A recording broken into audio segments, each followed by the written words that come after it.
Kumekuwa na kasumba kubwa sana. Ni kwa nini nyani hukonyeza wanawake na sio wanaume?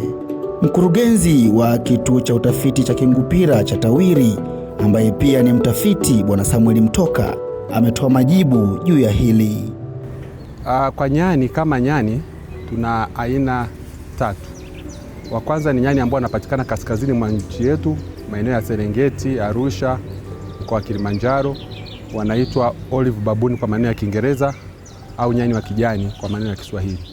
Aina ya pili ambao wanapatikana kwa wingi zaidi ni kati mpaka kusini mwa nchi, kusini mwa mashariki, wanaitwa nyani manjano au yellow baboons. Aina ya tatu ambayo inapatikana kwa kiasi kidogo sana ni kusini magharibi mwa nchi, wanaitwa kinda baboon, ambao ni kama wako karibu zaidi na hawa wa aina ya pili wa nyani manjano. Nyani ni mnyama anayekaa katika jamii, ni mnyama jamii, social animal. Kwa hiyo katika kukaa katika jamii ni mchanganyiko wa wanyani wakubwa na watoto wao na jinsi zote mbili, jinsi ya kiume na jinsi ya kike. Kule kukaa katika jamii au kukaa katika kundi ambalo kikolojia tunaita troop, kwa hiyo inajumuisha nyani wakubwa na wadogo na jinsia zote mbili. Ili muweze kuishi lazima kuwa kuna utaratibu ambao unawafanya mnatembea pamoja. Kwa hiyo mnaamua kwenda kula mahali, muda ukifika mnaamua kwenda kulala mahali, muda ukifika mnaamua kwenda kunywa mahali. Kwa hiyo kuna utaratibu ambazo zinaleta mahusiano ya kuwezesha lile kundi kukaa kama pamoja. Na mojawapo ya hizo taratibu ni mawasiliano, ambacho ni kitu cha muhimu sana katika nyani.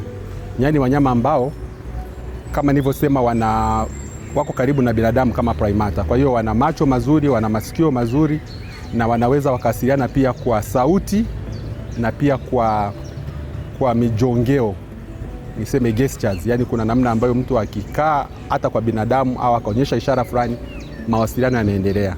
Na kwa sababu wana akili nyingi niseme, au wana uwezo mkubwa wa brain, wanajifunza vitu kwa haraka. Kwa hiyo ni rahisi kwa nyani kutofautisha mazingira mbalimbali na vihatarishi. Kwa mfano, nyani anaweza kujua kwamba binadamu wa kiume ni hatari kuliko binadamu wa kike, na ana uwezo huu.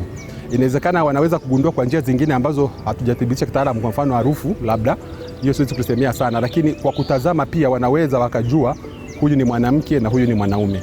Nyani anajua kwamba binadamu wa kiume ni hatari kuliko binadamu wa kike. Kwa hiyo unapomfuata nyani au kumfukuza au kumtoa mahali pamoja kwenda sehemu nyingine, ataangalia ikiwa wewe ni wa kiume, atachukua tahadhari kubwa zaidi, kwa sababu anaona wewe una uwezo wa kumletea madhara kuliko wa kike. Kwa hiyo huo uwezo wanao.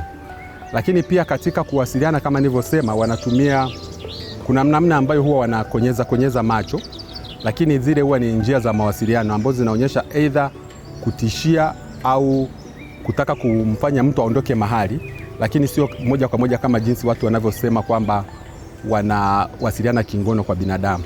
Ile wao ni kwa wanaitumia kama njia ya kutishia au kutoa ishara fulani ya kumpisha. Kwa hiyo anapokuwa ni binadamu wa kike amesogea, nyani anaweza kana mtolea macho au anakonyeza macho kama ishara ya kumuonyesha kwamba ana utayari wa kumkabili au ampishe au asimuondoe shambani, lakini sio tafsiri ambayo watu wanasema ni ya kingono. Hiyo sio tafsiri sahihi.